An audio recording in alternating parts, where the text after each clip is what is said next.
ये मेरा खुद का बनाया हुआ, खुद का रिसर्च किया हुआ एलार्जिनिन का सप्लीमेंट टैबलेट है। इसको लेने मात्र आपका लिंग में तनाव आ जाएगा। नमस्कार दोस्तों, नापुंसकता यानी इरेक्टाइल डिस्फंक्शन को ठीक करने वाली सबसे बेस्ट सप्लीमेंट कौन सी है, ये सवाल मुझे अक्सर पूछा जाता है। तो आज मैं आपको एक सप्लीमेंट के बारे में बताऊंगा, जिस सप्लीमेंट को अगर आप सेवन करते हैं हर रोज, तो इससे आपका इरेक्टाइल डिस्फंक्शन का प्रॉब्लम, नापुंसकता का प्रॉब्लम 100% सही हो जाएगी। जिस सप्लीमेंट को आप लेने मात्र देख पाएंगे कि आपका अंदर सेक्स के प्रति विचार आना शुरू हो गया है, आपका अंदर मॉर्निंग इरेक्शन आना शुरू हो गया है, लिंग में आपका तनाव मेंटेन हो रहा है, तनाव आ भी रहा है और तनाव मेंटेन भी हो रहा है। और इसके अलावा जिन लोगों का लिंग सिकुड़ गया है, छोटा हो गया है, तो उन लोगों में भी फायदा दिख जाएगा। उनका लिंग जो सिकुड़ गया है, उनका साइज में भी इंप्रूवमेंट हो जाएगा। और यदि आपका अंदर टेस्टोस्टेरोन हार्मोन का लेवल कम हो गया है, उसके कारण से अगर आपका अंदर नापुंसकता आ गया है, तो टेस्टोस्टेरोन हार्मोन का लेवल को भी काफी हद तक फास्ट इंप्रूवमेंट के तौर पे ये बढ़ा देता है। दोस्तों, तो जिस सप्लीमेंट के बारे में हम लोग आज बात कर रहे थे, उसका नाम है एल-आर्जिनिन। तो दोस्तों, सबसे पहले बात करते हैं कि एल-आर्जिनिन क्या है, ये कैसे काम करता है, इसका क्या रोल है हमारा बॉडी में, और किसको लेना चाहिए और किसको नहीं लेना चाहिए एल-आर्जिनिन। तो पूरा टॉपिक में डिटेल में बात करने वाले हैं, वीडियो में बने रहिएगा आप। तो एल-आर्जिनिन क्या होता है? तो दोस्तों, एल-आर्जिनिन हमारा बॉडी के अंदर पाया जाने वाला एक एमिनो एसिड होता है, और एमिनो एसिड का काम होता है हमारा बॉडी के अंदर प्रोटीन को निर्माण करना। तो ये जो एल-आर्जिनिन है, ये हमारा बॉडी के अंदर प्रोटीन को बनाती है। और ये एल-आर्जिनिन हमारा बॉडी के अंदर मिलता कैसा है? तो ये हमारा अंदर खाने के माध्यम से, हमारा डाइट के माध्यम से ये हमारा बॉडी के अंदर बनता है।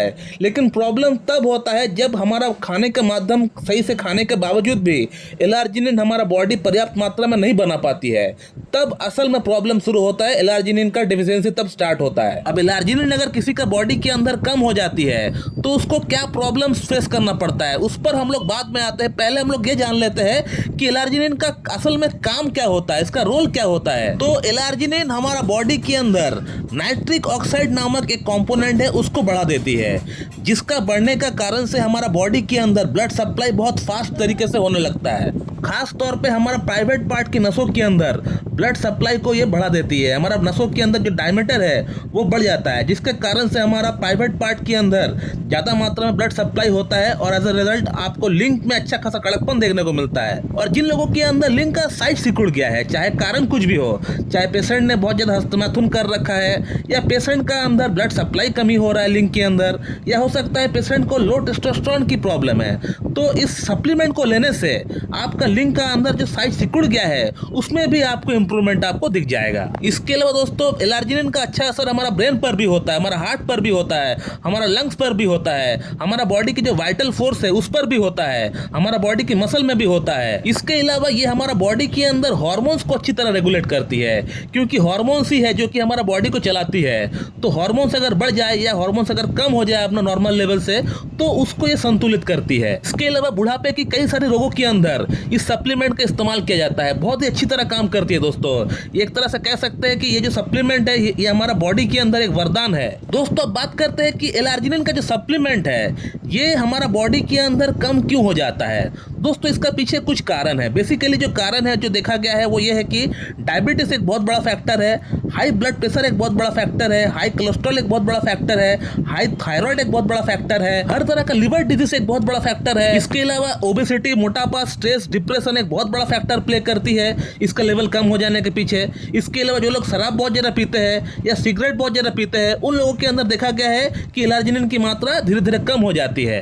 अब दोस्तों, बात करते हैं कि इंपोर्टेंसी नापुंसकता क्यों किसी के अंदर आता है। तो दोस्तों, नापुंसकता भी उन्हीं लोगों का अंदर आता है जिनको हाई ब्लड प्रेशर की प्रॉब्लम है, जिनको हाई कोलेस्ट्रॉल है, जिनको हाई ब्लड शुगर है, जिनको एंजाइटी की प्रॉब्लम है, जिनको डिप्रेशन की प्रॉब्लम है, जिनका अंदर ओबेसिटी का प्रॉब्लम है, जिनका अंदर थायराइड का हार्मोन जो लेवल है वो बढ़ चुका है, या पेशेंट बहुत ज़्यादा हस्तमैथुन करके या बहुत ज़्यादा सेक्स करके अपना बॉडी के अंदर हार्मोनल डिसबैलेंस पैदा कर दिया हो। तो ये कुछ फैक्टर्स तो जरूर है जो कि इरेक्टाइल डिस्फंक्शन का पीछे बहुत बड़ा मेजर रोल प्ले करता है। इरेक्टाइल डिस्फंक्शन का होने के पीछे, सेक्स प्रॉब्लम होने के पीछे एक बहुत बड़ा कारण है। इसके अलावा बहुत लोग ऐसे भी है जो एक सेडेंटरी लाइफस्टाइल जीते हैं, यानी वो कोई काम काज करते नहीं है, फिजिकल एक्टिविटी उनका बिल्कुल नहीं, एक्सरसाइज नहीं करना चाहते हैं, योगा नहीं करना चाहते, घर में पड़े हुए रहते हैं, तो उन लोगों के अंदर भी सेक्स प्रॉब्लम होते हुए देखा गया है। और बहुत लोगों के अंदर एंजाइटी की प्रॉब्लम होती है, आजकल डिप्रेशन की प्रॉब्लम आजकल बहुत ज्यादा हो रही है पेशेंट के अंदर। और लोग आजकल इन तमाम समस्याओं के लिए एलोपैथिक मेडिसिन खाते हैं, और एलोपैथी की हर एक मेडिसिन के अंदर साइड इफेक्ट होती है। खास तौर पे जो ब्लड प्रेशर की मेडिसिन होती है, ब्लड शुगर की मेडिसिन होती है, कोलेस्ट्रॉल की जो मेडिसिन होती है, जो एंजाइटी की जो मेडिसिन होती है, ये आपका लिबिडो को पूरी तरह कम कर देती है, ये आपका सेक्स पावर को पूरी तरह कम कर देती है। तो कहने का मतलब इन प्रॉब्लम्स के लिए, इन रोगों के लिए आपका अंदर सेक्स प्रॉब्लम तो डेवलप हुआ ही, लेकिन आपका सेक्स प्रॉब्लम और तब बढ़ गया जब आप इस प्रॉब्लम को ठीक करने के लिए एलोपैथिक मेडिसिन खाना स्टार्ट कर दिए, तब आपका सेक्स प्रॉब्लम और ज्यादा बढ़ गया। और मैं आपको आपका एलोपैथिक मेडिसिन बंद करने के लिए मैं नहीं कह रहा हूं। अगर आपको होम्योपैथी में ट्रस्ट नहीं है, कोई बात नहीं, आप अपना एलोपैथिक मेडिसिन खाइए, लेकिन एलोपैथिक मेडिसिन के साथ साथ आपको एलार्जिनिन का जो सप्लीमेंट है, इसको भी आपको कंटिन्यू करना पड़ेगा। इसलिए कंटिन्यू करना पड़ेगा, एक तो आपका अंदर ये जो सेक्स प्रॉब्लम डेवलप हुआ, ये रोग के कारण से डेवलप हुआ, दूसरा आप इस रोग को ठीक करने के लिए जो एलोपैथिक मेडिसिन खा रहे हो, उसके कारण से आपका सेक्स प्रॉब्लम और ज्यादा बढ़ गया। तो इसको संतुलित करने के लिए आपका बॉडी के अंदर एलार्जिनिन का मात्रा को बढ़ाना पड़ेगा, और एलार्जिनिन का मात्रा आपका तभी बढ़ सकता है जब इसका सप्लीमेंट आप बाहर से लोगे, क्योंकि एक उम्र के बाद आपका बॉडी के अंदर एलार्जिनिन का मात्रा हर दिन पर्याप्त मात्रा में नहीं बन पाती है। तो उसके लिए हो सकता है आपको बाहर से एलार्जिनिन का जो सप्लीमेंट है उसको आपको लेना पड़े। मैं मेरा खुद का पेशेंट के लिए मेरा खुद का बनाया हुआ, खुद का रिसर्च किया हुआ एलार्जिनिन का एक सप्लीमेंट मैंने बनाया है, ये मैं पेशेंट को प्रिस्क्राइब करता हूँ ट्रीटमेंट के साथ साथ। ये जो आप मेरे हाथ में टैबलेट देख रहे हैं, ये मेरा खुद का बनाया हुआ, खुद का रिसर्च किया हुआ एलार्जिनिन का सप्लीमेंट टैबलेट है। इसको लेने मात्र आपका लिंग में तनाव आ जाएगा। मैं अपने पेशेंट को ये कहता हूँ कि आप एलार्जिनिन का 2 टैबलेट सुबह खाली पेट, एम्प्टी स्टमक, इसका 2 गोली आप हर दिन लिया करें सुबह ब्रेकफास्ट से 1 घंटा पहले। और हमारा ये खुद का बनाया हुआ जो एलार्जिनिन का सप्लीमेंट टैबलेट है, और हमारा खुद का बनाया हुआ जो सेक्स टैबलेट है, दोनों ही भले एक जैसा दिखता हो, लेकिन दोनों एक नहीं है, दोनों अलग अलग टैबलेट है, दोनों के अंदर जो इंग्रेडिएंट्स है वो अलग अलग है। तो आप लोगों का ये कंफ्यूजन मैं वीडियो में स्पष्ट कर दिया हूं, मुझे कोई भी व्हाट्सएप में सवाल ना करे। अब दोस्तों, आप लोगों का अंदर एक सवाल जरूर हो रहा होगा कि क्या डॉक्टर साहब ये सप्लीमेंट जो आपके एलार्जिनिन का सप्लीमेंट कह लीजिए या फिर आपका सेक्स टैबलेट ही कह लीजिए, क्या इसको लाइफ टाइम तक इस्तेमाल करना है? ये सवाल आप लोग अक्सर मुझे पूछते हैं, तो इसका आंसर मैं आपको इसी वीडियो में देना चाहूंगा। तो दोस्तों, ये कंप्लीटली डिपेंड करता है आपका ऊपर कि आप किस तरह का ट्रीटमेंट कराते हैं। यदि आप होम्योपैथिक ट्रीटमेंट कराते हैं, होम्योपैथी में कॉन्स्टिट्यूशनल ट्रीटमेंट कराते हैं, तो फिर मैं आपको कहना चाहूंगा कि इस तरह का सप्लीमेंट को आपको लाइफ टाइम आपको इस्तेमाल करने की कोई दरकार नहीं है। एक सर्टेन पीरियड ऑफ टाइम आप इस्तेमाल करिए, उसके बाद इसको आप बंद कर दीजिए, आपको कोई दरकार नहीं इसको इस्तेमाल करने का।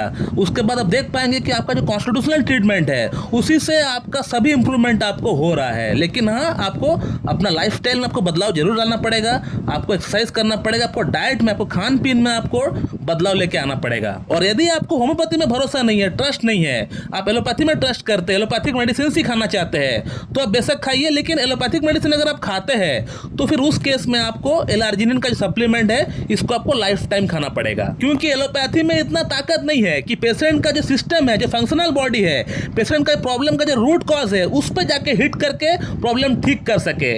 उसका ताकत एकमात्र एक पैथी को है, वो है होम्योपैथी। होम्योपैथी डायनामिक लेवल में बहुत बड़े तरीके से काम करती है। ईश्वर का दिया हुआ एकमात्र एक पैथी है, वरदान है, जो कि पेशेंट का जो सिस्टम है, जो फंक्शनल बॉडी है, उसको बदल सकता है, वो है होम्योपैथी, और कोई पैथी नहीं है। इसलिए मैं जो मेरे पेशेंट का इलाज करता हूँ, वो कॉन्स्टिट्यूशनल ट्रीटमेंट करता हूँ। और इस तरह का एलार्जिनिन का टैबलेट हो गया हो, या फिर मेरा खुद का बना हुआ सेक्स टैबलेट हो गया हो, ये मैं बहुत ही कम पेशेंट को देता हूँ, जहाँ बहुत जरूरी है, इंप्रूवमेंट फास्ट की दरकार है। पेशेंट का शादी सामने है, पेशेंट को इंप्रूवमेंट चाहिए, या फिर पेशेंट का शादी हो चुका है, पेशेंट सेक्स नहीं कर पा रहे, पेशेंट को बहुत फास्ट इंप्रूवमेंट की आवश्यकता है, सिर्फ उसी केस में इस तरह का टैबलेट का मैं इस्तेमाल करता हूँ। नहीं तो मैं इस तरह का टैबलेट का इस्तेमाल नहीं करता हूँ, बिल्कुल नहीं करता हूँ मैं। Because our homeopathic constitutional treatment itself so powerful, तो हमको दरकार ही नहीं पड़ता इस तरह का कोई टैबलेट को इस्तेमाल करने के लिए। पेशेंट का कॉन्स्टिट्यूशनल ट्रीटमेंट के साथ साथ पेशेंट का हम लोग डाइट में बदलाव लेकर आते हैं, पेशेंट का लाइफस्टाइल में हम लोग बदलाव लेकर आते हैं, पेशेंट को हम लोग कुछ व्यायाम सिखाते हैं, वो करने के लिए कहते हैं। इसी से हमारा पूरी तरह पेशेंट का अंदर इंप्रूवमेंट हो जाता है। और इसके अलावा कोई पेशेंट अगर इस्तेमाल करना चाहता भी है कि मेरा खुद का बनाया हुआ सेक्स टैबलेट वो ट्राई करना चाहता है, या एलार्जिनिन का जो टैबलेट उसको ट्राई करना चाहता है, तो वो मैं देता जरूर हूँ, लेकिन एक सीमित समय के लिए मैं देता हूँ, यानी 1 या 2 महीने के लिए मैं इस्तेमाल कराता हूँ, उसके बाद उसको मैं बंद कर देता हूँ। अब दोस्तों बात कर लेते हैं थोड़ी सी कि किन लोगों को एलार्जिनिन का सप्लीमेंट इस्तेमाल नहीं करना चाहिए। दोस्तों जिन लोगों को हार्ट की प्रॉब्लम है, और हार्ट की प्रॉब्लम के साथ साथ जो लोग नाइट्रेट वाली मेडिसिन ले रहे हैं, आप अपना कार्डियोलॉजिस्ट को पूछ लीजिएगा कि क्या आप नाइट्रेट वाली कोई मेडिसिन हमको दिए है। अगर आपको नाइट्रेट वाली अगर आपको कोई मेडिसिन दिया गया है तो उस केस में आप एलार्जिनिन का सप्लीमेंट आप नहीं खा सकते हैं। या अगर आपको किडनी में कोई प्रॉब्लम है, किडनी में स्टोन वगैरह का बात नहीं कर रहे, किडनी में फंक्शनल कोई प्रॉब्लम है, तो उस केस में भी आपको एलार्जिनिन का सप्लीमेंट आपको इस्तेमाल नहीं करना चाहिए। दोस्तों मैं इस वीडियो को यहीं पे एंड करना चाहूंगा। So thank you very much and have a good day.